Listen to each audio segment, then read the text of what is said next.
Have you ever wondered what the biggest bubble in the automotive industry might look like? Would it look like empty factories? Unsold cars sitting in parking lots? Massive debt? Aggressive discounts? Or would it look exactly like success? Because today we're talking about BYD, the company that went from making batteries in China to becoming the largest electric vehicle manufacturer in the world. A company that has forced giants like Tesla, Volkswagen, Toyota, and Ford to completely rethink their strategy. A company that many believe represents the future of transportation. But some investors are asking a very different question. Did BYD become too big, too fast? And more importantly, are we witnessing the formation of the largest industrial bubble in automotive history? Let's find out. To understand the concerns surrounding BYD today, we first need to understand how extraordinary its rise really was. Just a decade ago, if you asked someone to name an electric vehicle company, almost everyone would have given the same answer: Tesla. BYD was barely part of the conversation outside China. Fast forward to today and BYD is selling millions of vehicles every year. The company has expanded into dozens of countries. Its factories are producing cars at a pace that would have seemed impossible only a few years ago. And in some quarters, BYD even surpassed Tesla in global EV sales. That is not normal growth. That is historic growth. So how did they do it? The answer lies in something called vertical integration. Most car companies buy batteries from suppliers. They buy chips from suppliers. They buy motors from suppliers. BYD decided to become its own supplier. They manufacture batteries. They manufacture semiconductors. They manufacture electric motors. They manufacture many of the key components that go into their vehicles.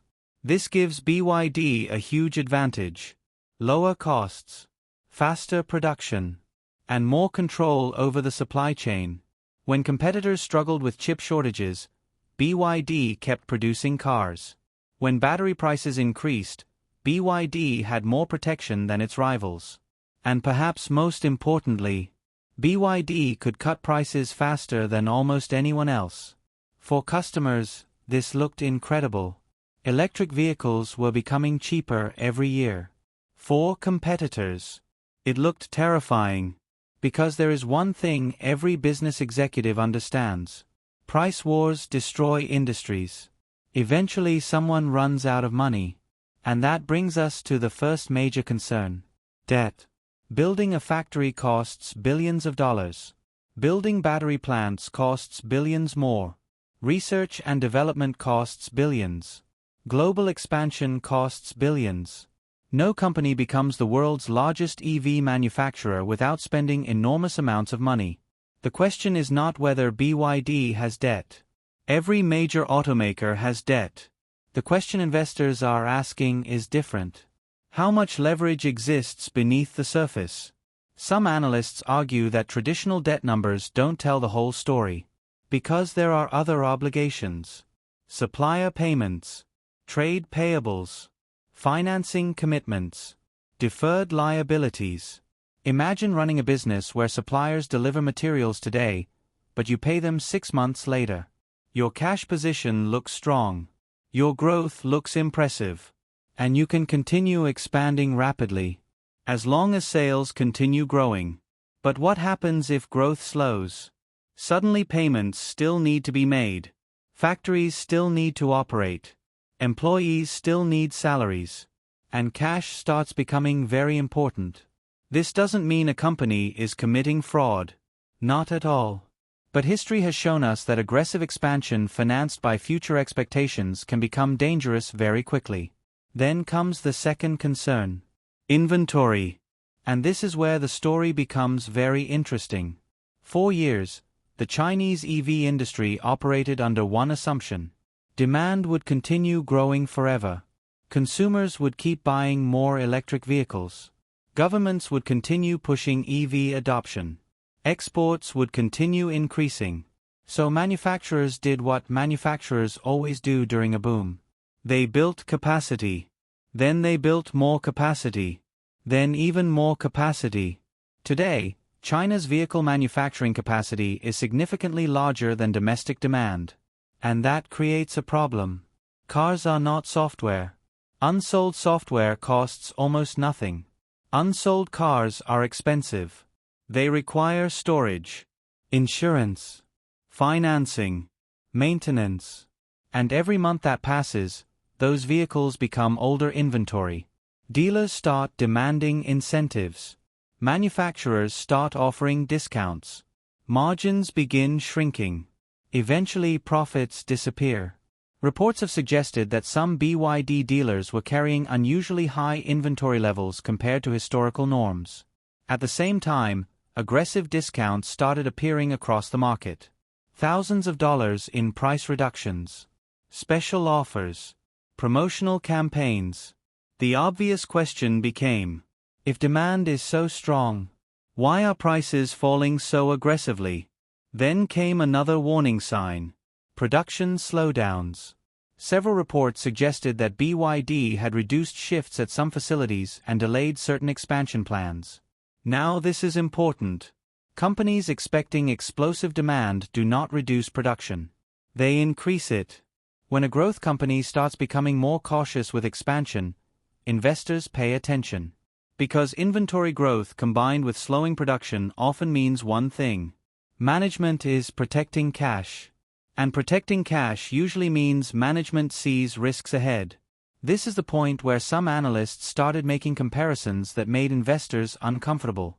The Chinese property market, the solar panel industry, the steel industry.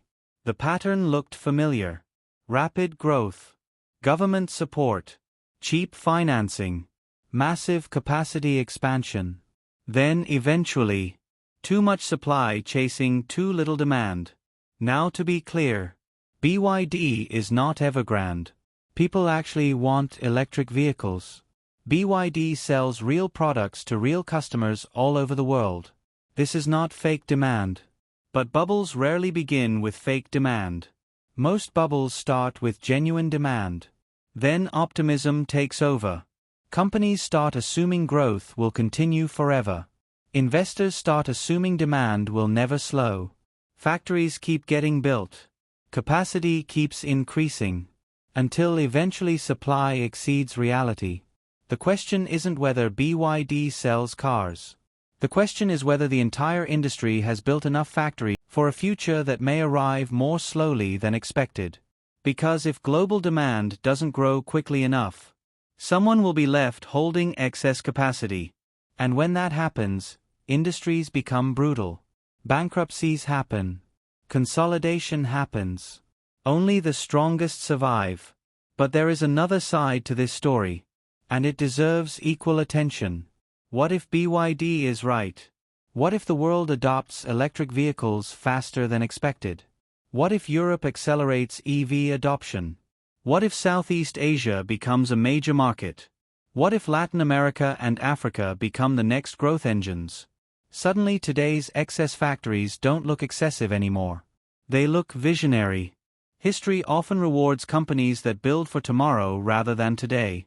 Amazon looked overbuilt during the early 2000s. Now its logistics network is one of its biggest strengths. The same could happen here.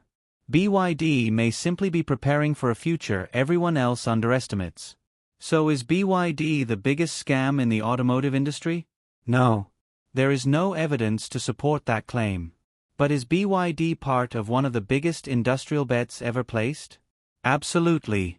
The company is betting that the world will transition to electric vehicles quickly enough to absorb the enormous manufacturing capacity being built today. If they are right, BYD could become one of the most important industrial companies of the 21st century. If they are wrong, the EV industry could experience one of the most painful shakeouts in modern history. And that is the real question investors should be asking. Did BYD build the future? Or did it build too much of the future, too early? Because history has shown us something very important. The line between visionary expansion and a bubble often becomes visible only after it bursts. What do you think? Is BYD building tomorrow's empire? Or tomorrow's crisis? Let me know in the comments below.